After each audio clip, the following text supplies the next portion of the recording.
तर 6 जूनला आपण सगळ्यांनी पाहिलं, दिल्लीच्या जंतर मंतरवर हजारो लोक आले होते काँग्रेस जनता पार्टीच्या शांतीपूर्ण आंदोलनासाठी।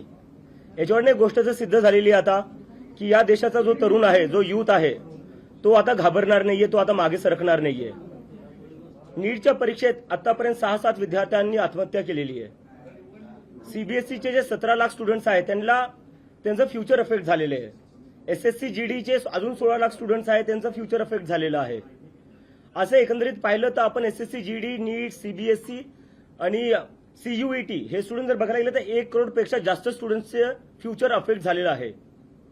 तरीही याची जिम्मेदारी घ्यायला कोणी तयार नाहीये। त्यासाठी आम्ही 6 जूनला जंतर मंतरवर आंदोलन केलं होतं आणि आम्ही डिमांड केली आहे की धर्मेंद्र प्रधान यांनी तुरंत रेजिग्नेशन दिलं पाहिजे, कारण की जिम्मेदारी घ्यावं लागलं।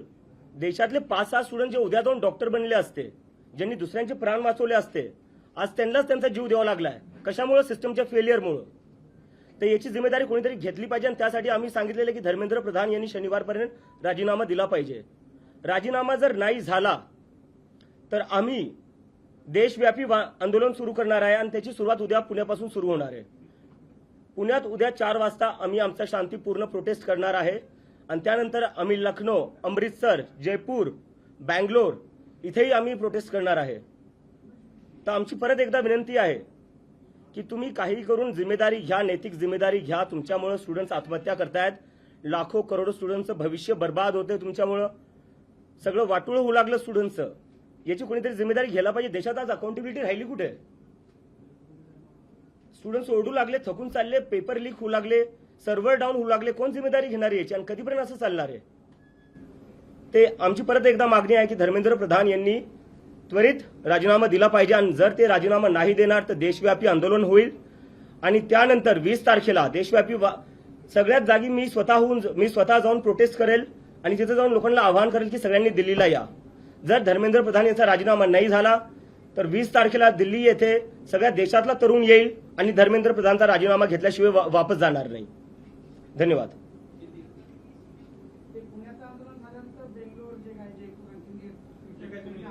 एकदा मी हिंदीत करून देऊ आता परत। ओके।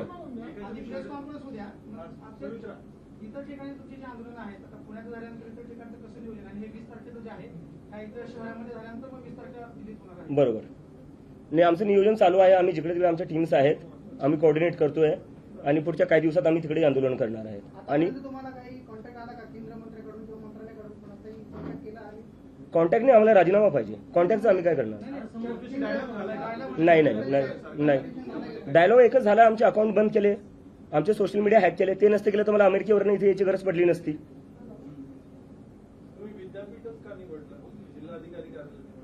विद्यापीठात काय प्रॉब्लेम आहे सर? नाही, प्रॉब्लेम काय?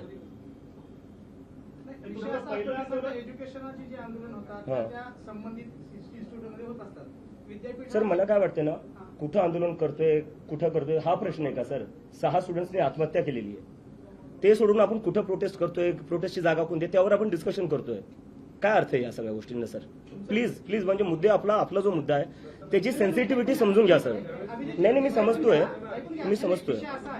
साधारणतः जेव्हा आंदोलन होतं तेव्हा कलेक्टरला निवेदन दिलं जातं वगैरे अशा गोष्टी होत असतात, म्हणून आम्ही हा प्रश्न विचारतोय। तुमच्या आंदोलनाच्या स्थळाला आम्हाला काही आक्षेप घ्यायचं कारण नाही, बरोबर आहे तुमचं, पण माझं आहे की परमिशन भेटलेली आहे, तिथे काही प्रॉब्लेम नाहीये। प्रोटेस्ट कुठेही हो, 6 विद्यार्थ्यांनी आत्महत्या केलेली आहे, लाखो करोडो स्टुडंट्सचं आयुष्य जे आहे ते त्याच्यावर मोठा क्वेश्चन मार्क आहे। मला वाटतं आपण त्याच्यावर थोडं फोकस करूया।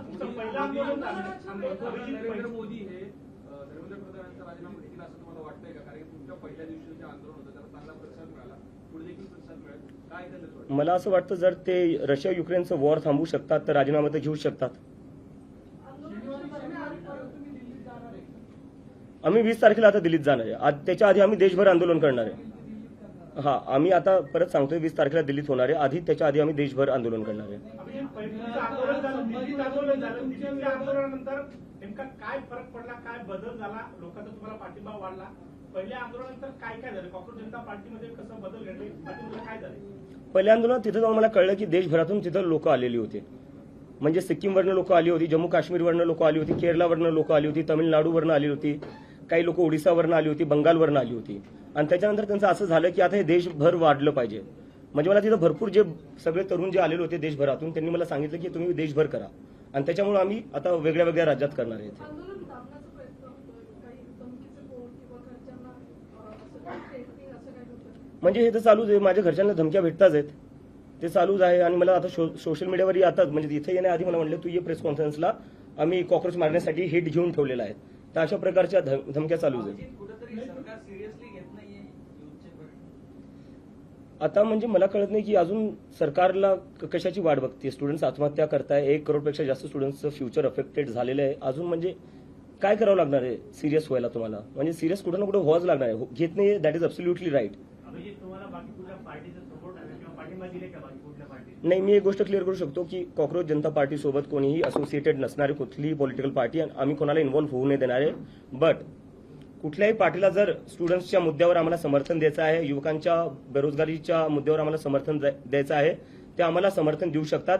कारण की जर तुम्हाला युवकांच्या मुद्द्यांवर राजकारण करायचं आहे, आमच्या मागण्यांना तुम्हाला समर्थन करायचं आहे, यू आर वेलकम. तुमचा मोटिव्ह पसरवला जातोय की तुम्हाला अमेरिकेतून हाकलून दिलं म्हणून तुम्ही हे सगळं करताय आणि भारतात आलाय. अमेरिकेतून मला हकलून दिलं असतं तर माझ्या हातात हातकडे असल्या असता बाबासाहेबांचं पुस्तक नाही. काँग्रेस जनता पार्टी जेव्हा सोशल मीडियावर सुरू झाली तेव्हा देशभरात अनेकांनी कोण प्रदेश अध्यक्ष कोण शहराध्यक्ष अशा घोषणा केल्या.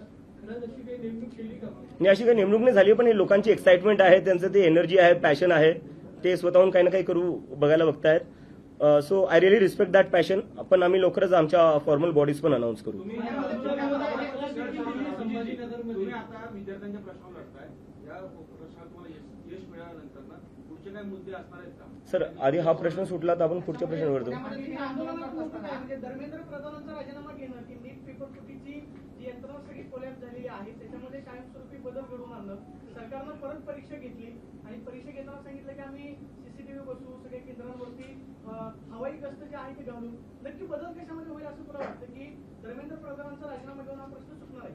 मला असं म्हणायचं बघा, आपण म्हणजे सगळे असं विचार करतोय की एका राजीनाम्याने सिस्टम बदलणार नाही. ठीक आहे, मलाही मान्य आहे. पण मला असं वाटतं, जर राजीनामा तुम्ही घेत नाहीये याचा अर्थ तुम्ही तुमची चूक मानत नाहीये. जोपर्यंत तुम्ही चूक मानणार नाही तोपर्यंत गोष्टी तुम्ही ठीक कसं करणार? काही खराब झालंय ते आपल्याला आधी ऍडमिट तर करावं लागेल ना, एक्सेप्ट तर करावं लागेल काही खराब होतंय.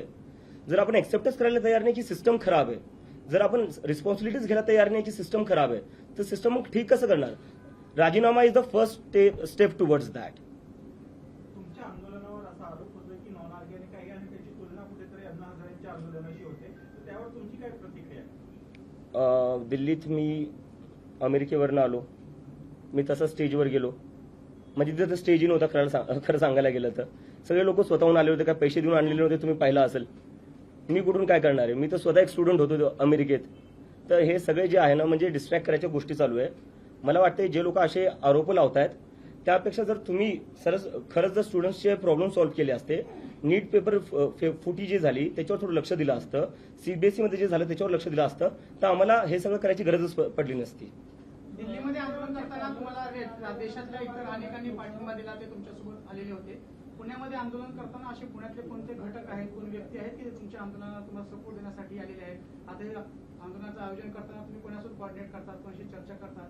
ही मंडळी कोण आहे की तुमच्यासोबत पुण्यामध्ये भक्कमपणे उभे राहिले? नाही, पुण्याचे जेवढे काही स्टुडंट्स युनियन्स आहेत ते सगळे एमपीएससीचे असो, पुणे युनिव्हर्सिटीचे असो, ते सगळे आमच्या सपोर्टमध्ये आहे. बाकी आम्ही एक लवकरच प्रेस रिलीजमध्ये बाकी सगळी इन्फॉर्मेशन टाकून देऊ तुम्हाला. सोशल मीडियाचे फॉलोअर्स आणि आंदोलनात सहभागी होणारे फॉलोअर्स याच्यात काय खूप फरक जाणवतोय? कशामुळे जाणवतोय? सर, नाही, पहिले जेव्हा हे सुरू झालं होतं 15 तारखेला, 15 मेला सुरू झालं होतं कॉक्रोच जनता पार्टी, तेव्हा भरपूर लोक बोलत होते की हे सोशल मीडिया पुरतंच राहणारे, जमिनीवर कुणी येणार नाही. आपण 6 जूनला पाहिलं जमिनीवर काय झालं, पूर्ण जंतर मंतर भरलेलं होतं. तर याच्यात कोणी मिसअंडरस्टँडिंगमध्ये राहू नये की हे आंदोलन जमिनीवर चालणार नाही. मला वाटते 6 तारखेला तरुणांनी दाखवून दिलं. आणि आता सगळ्यांच्या माध्यमातून तुमच्या सगळ्यांच्या माध्यमातून मला सगळे जेवढे पेरेंट्स आहे, आई वडील आहेत, त्यांना अपील करायची आहे. मला माहिती तुम्हाला भीती वाटत असेल जेव्हा तुम्ही तुमचे लेकरं राजकारणावर काय बोलत असेल किंवा सरकारला जॉब विचारत असतील. माझ्या आईला भीती वाटती. माझी आई तर म्हणजे मी युएसला जेव्हा 2 वर्ष आधी गेलो होतो तेवढी रडली नव्हती जेवढी मी वापस येताना रडली. आणि ती मला म्हणत होती तू वापस येऊ नको, हे तुला अटक करतील किंवा दुसरं काही करेल, तुझ्यावर हल्ला होईल. पण मी तिला म्हणलं यावं लागेल, कोणाला ना कोणातरी बोलावं लागेल. तर माझे जेवढे आई वडील हे बघताय त्यांना सांगतोय, तुमच्या लेकरांना बोलण्यापासून थांबू नका.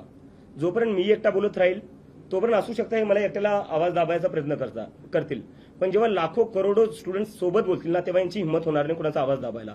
आणि जेलमध्ये जर कोणाला टाकायचं तर मी जेलमध्ये जायला तयार आहे. तुमच्या लेकरांना जेलमध्ये जाऊ नाही देणार. मी त्याची जबाबदारी घेईल. पण तुमच्या लेकरांना तुम्ही बोलण्यापासून थांबू नका. अभिजित आता अमेरिकेतून आलेला आहे, परत जाणार आहे का आता भारतात? नाही आता इथंच सर, म्हणजे आता बॅक फॉर गुड. उद्या किती सपोर्ट एक्सपेक्टेड आहे, किती लोकांचं? उद्या हजारोमध्ये परत होईल. मला तर वाटतं जंतर मंतरपेक्षा मोठा होऊ शकतो.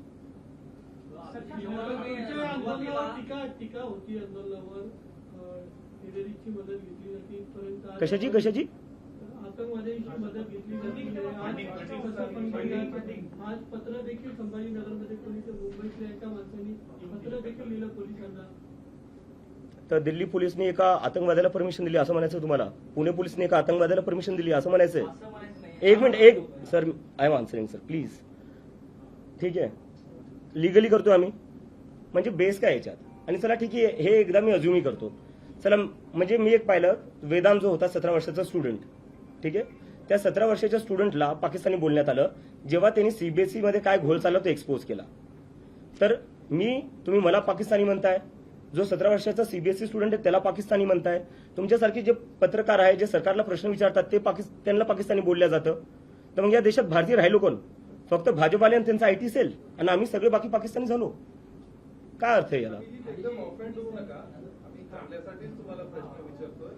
तर आता तुमच्याकडे आता तुम्ही युथ आहात, तुम्ही भारताचे भविष्य आहात, पण तुम्ही फक्त ह्या धर्मेंद्र प्रधानच्या ह्याच्याबद्दल बोलता, पण तुमच्याकडे तुमची काय मॉडल्स ऑपरेटी, पुढे भविष्यासाठी तुमचे काय प्लॅन्स ते बिलकुलच सांगत नाही.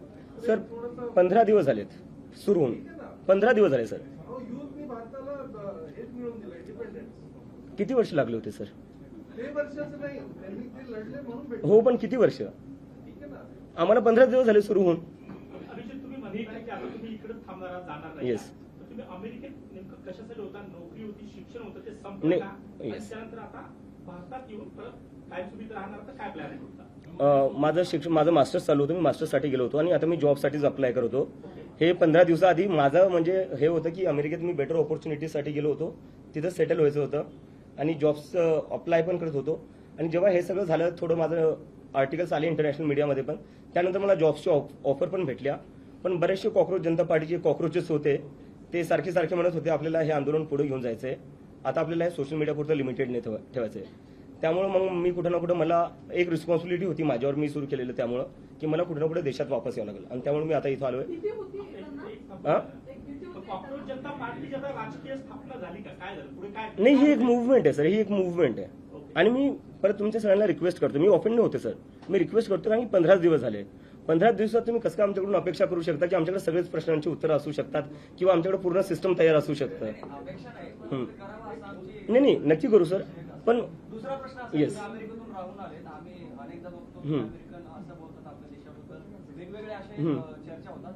खरंच अमेरिकन काय विचार करतात तो भारतीयांबद्दल? नाही, तसा तर म्हणजे नेमकं विचारायचं नाही चर्चा भारताबद्दल. नाही, भारताबद्दल चर्चा होती कारण की जर अमेरिकेत बघायला गेलं, अमेरिकेची जी आयटी, खूप चांगला प्रश्न विचारला, याच्यावरून मला आठवलं. अमेरिकेची जी आयटी आहे, आयटी इंडस्ट्री, ते सगळे भारतीय चालवतात. सिलिकॉन व्हॅली जी आहे तिथं सगळ्या मोठ्या पोझिशन्सवर सगळे भारतीय आहेत. अमेरिकेत जर हायेस्ट पेईंग कम्युनिटी कोणती आहे ती भारतीय आहे. तर असं नाही की आपल्या देशात टॅलेंट नाही आहे, आपल्या देशात खूप टॅलेंट आहे. आपल्या देशात टॅलेंट इतकं आहे की युरोप असो का अमेरिका, तिथं सगळ्याचं हायेस्ट पेईंग जॉब्स जे आहे ते भारतीयला भेटतात. पण आपल्या देशात काय होत आहे? आपल्या देशात ती ऑपॉर्च्युनिटी आणि प्लॅटफॉर्म का नाही भेटत आहे जो बाहेर देशात भेटतोय? नीटचा पेपर जो फुटला त्याला जबाबदार कोण आहे? म्हणजे एनटीएचा संपर्क मराठवाड्यातले अनेक क्लासेस चालू झाला. पेपर होण्याच्या आधी 10 दिवस त्यांच्याकडे पेपर होता. एनटीए मधले जे तज्ज्ञ असतात त्या तज्ज्ञांनी ते प्रश्न जे आहेत ते क्लासेस पर्यंत पोहोचवलेले होते. हे नक्की गळती कशी झाली? म्हणजे सरकारचे फेल्युअर आहे की एनटीए मधले याच्यामध्ये दोषी आहेत, त्याच्यामुळे मग एनटीएच्या कर्मचारी अधिकाऱ्यांवरती कारवाई करा? सरकारच्या आतल्या लोकांशिवाय कोणतीच गोष्ट लीक नाही होऊ शकत. आणि मला वाटतं त्यामुळेच एज्युकेशन मंत्रालयात थोड्या दिवसाआधी आग लागली होती. आता मला आता निघायचं, हिंदीमध्ये मी करतो. अमेरिकेत शिक्षण घेतलंय, तिथली समजा एज्युकेशन प्रणाली जवळ पाहिली, ती पाहिली, काय बदल व्हायला पाहिजे, काय झालं पाहिजे, काय नाही काय? सर त्याच्यावर आपण नंतर बोलू. आता आपण मुद्द्यावर नाही. मला एकदा आता हिंदी जो पेपर मी हिंदीत बोलतोय. मला टाइमाचं लिमिटेशन है. 6 तारीख को दिल्ली के जंतर मंतर पर आंदोलन हुआ था. हम सबने देखा दिल्ली के जंतर मंतर पर किस तरह से हमारे शांतिपूर्ण आंदोलन को समर्थन मिला. पूरा जंतर मंतर भर गया था. इससे ये साबित होता है कि इस देश का युवा अब इस सरकार से डरता नहीं, वो सवाल करेगा. और हम आज फिर से रिक्वेस्ट करते हैं एजुकेशन मिनिस्टर धर्मेंद्र प्रधान से, वो रिजाइन कर दे. अगर वो रिजाइन नहीं करते हैं तो अब हम देश भर आंदोलन करने जा रहे हैं, जिसकी शुरुआत कल पुणे से हो रही है. कल पुणे यूनिवर्सिटी में सभी छात्र एमपीएससी के हो, नीट के हो, सभी छात्र आएंगे और एक बहुत बड़ा आंदोलन करेंगे और हम धर्मेंद्र प्रधान का रिजिग्नेशन की डिमांड करेंगे. इसके बाद लखनऊ, अमृतसर, जयपुर, बेंगलोर जैसे जगह पर भी मैं खुद जाकर आंदोलन करूंगा और ये आंदोलन पूरी तरह शांतिपूर्ण होगा और डेमोक्रेटिक होगा. और इसके बाद भी अगर धर्मेंद्र प्रधान रिजाइन नहीं करते हैं तो हम सब इस देश के युवा दिल्ली में फिर से 20 तारीख को जंतर मंतर पर आएंगे और धर्मेंद्र प्रधान का रिजिग्नेशन लिए बिना नहीं लौटेंगे. और मैं आखिरी में ये कहना चाहता हूं सभी लोगों से, सभी स्टूडेंट से, सभी युवाओं से, अब हमें सबको मिलकर आवाज उठानी पड़ेगी. जब तक ये लोग हमारी बात नहीं सुनते हमें सबको साथ में आना पड़ेगा. कब तक इस देश में स्टूडेंट सुसाइड करते रहेंगे, कब तक इस देश में पेपर लीक होते रहेंगे, कब तक इस देश में सर्वर डाउन होते रहेंगे और उसके बाद भी मंत्री अपनी कुर्सी पर बने रहेंगे. अगर आपकी एक गलती हो जाए आपका फ्यूचर बर्बाद हो जाएगा. अगर आप कंपनी में कोई एक गलती कर दो आपकी जॉब चली जाएगी. लेकिन यहाँ गलतियों पर गलतियां हुई जा रही है, लेकिन फिर भी रेजिग्नेशन नहीं हो रहा है. तो हमें कहीं ना कहीं इस देश में अकाउंटेबिलिटी फिक्स करनी पड़ेगी और उसके लिए सभी लोग हमारे आंदोलन को सपोर्ट करें. Thank you.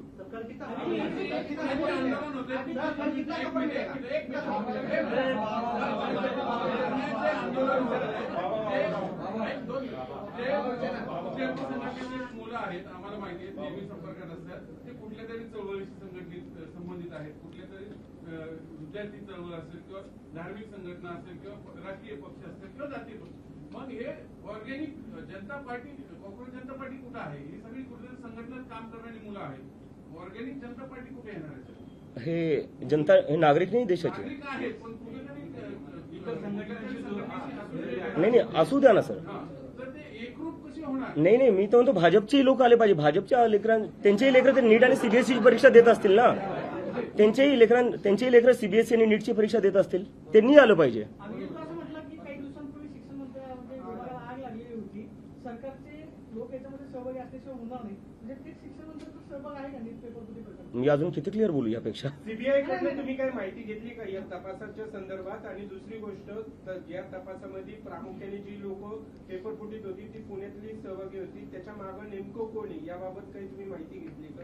सीबीआय माझ्यासोबत का बोलेल सर? मला तर वाटतं माझ्यावर सीबीआय रेड होईल. तुम्ही काय त्यांच्याकडे विचारणा केली? नाही.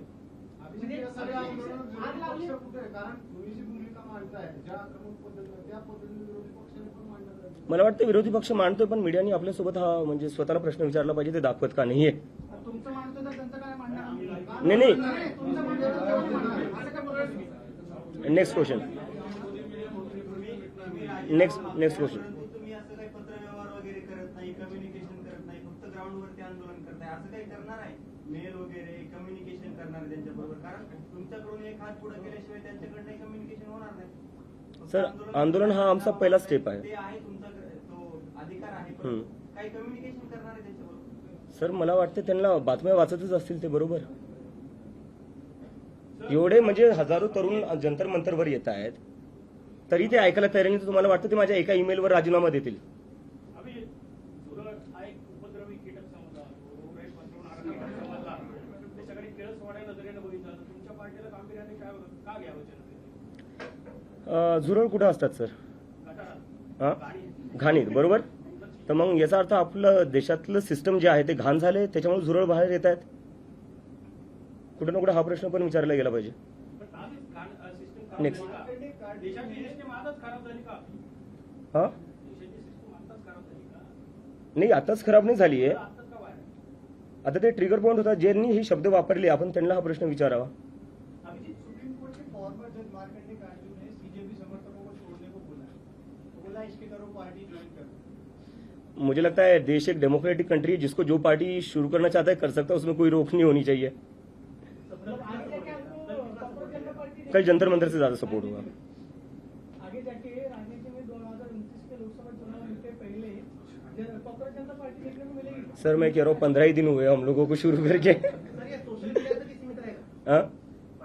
नहीं सोशल मीडिया तक तो सीमित नहीं रहेगा सर, इतना मैं आपको गारंटी है। मूवमेंट है पर कुछ लोग बोल रहे हैं कि सोशल मीडिया का ट्रेंड है जो 15 दिन महीना भर चलता है उसका बंद होता है, इसके ऊपर आपके 15 दिन हो गए, जंतर मंतर पर आ गए हम, ट्रेंड तो कहाँ रहा अब तो जमीन पर आ गए। पार्टी काय आहे त्यावेळेस वाटलं होतं का की एवढा मोठा रिस्पॉन्स सर खरं सांगायला गेलं तर मी काहीच प्लॅन करून केलं नव्हतं. मी प्ले स्टेशन खेळत होतो जेव्हा मी ते ट्विट केलं होतं आणि त्याच्यानंतर मी एकदमच पाहिलं की लोकांचा खूप सगळा प्रतिसाद आला आणि त्याच्यानंतर मी पाहिलं की आता प्रतिसाद आलाय तर एखादं हँडल सुरू करून टाकतो ट्विटरवर किंवा इंस्टाग्रामवर. दुसऱ्या दिवशी मी उठून पाहिलं त्याच्यावर 1 मिलियन फॉलोअर झाले होते. मग कुठं ना कुठं मला असं वाटलं अरे हे काय झालं आता. भीती वाटत होती काय फॉलोअर वाढत होती? नाही भीती नव्हती वाटत, मी समजायचा प्रयत्न करत होते की काय चालू आहे, कशामुळे होतंय असं. त्यानंतर मी जेवढे लोक फॉलो करत होते, काही लोकांचे मेसेजेस येत होते, त्यांच्याशी संवाद करायला मी ट्राय केला आणि त्याच्यात समजलं की लोक खूप जास्त हे जे तरुण आहेत, 19 वर्षाची मुलं होती ती, कोणी रिसर्चमध्ये जायचा प्लॅन करते, कोणी डेटा सायंटिस्ट बनायचा विचार करत होतं. तर त्या लोकांनी एकंदरीत ना पॉलिटिक्सवरनं गिव्हअप करून टाकलं होतं. जेवढ्या पॉलिटिकल पार्टीज आहे त्यांनी एकदमच त्यांच्या एक्सपेक्टेशन्स संपले आहेत त्यांच्याकडून आणि त्यांना असं वाटलं की हा प्लॅटफॉर्म कुठे ना कुठेतरी आमच्यासाठी यूज होऊ शकतो आणि त्यामुळे मग त्यांनी मला प्रेशर केलं की आता ही मुवमेंट तू सिरियसली घे. आम्हाला माहिती आहे तू मजाकमध्ये सुरू केली आहे पण तू आता सिरियसली घे. तुम्ही जो बाबासाहेबांचा फोटो आणि ते पुस्तक दाखवलं ते अनेकांना आवडलं, मात्र काय सांगायचं होतं तुम्हाला ते? त्याच्याने मला हे सांगायचं होतं ही जी मुवमेंट आहे ती संविधानाच्या हद्दीत राहूनच चालेल आणि संविधानाचं पालन करूनच चालेल.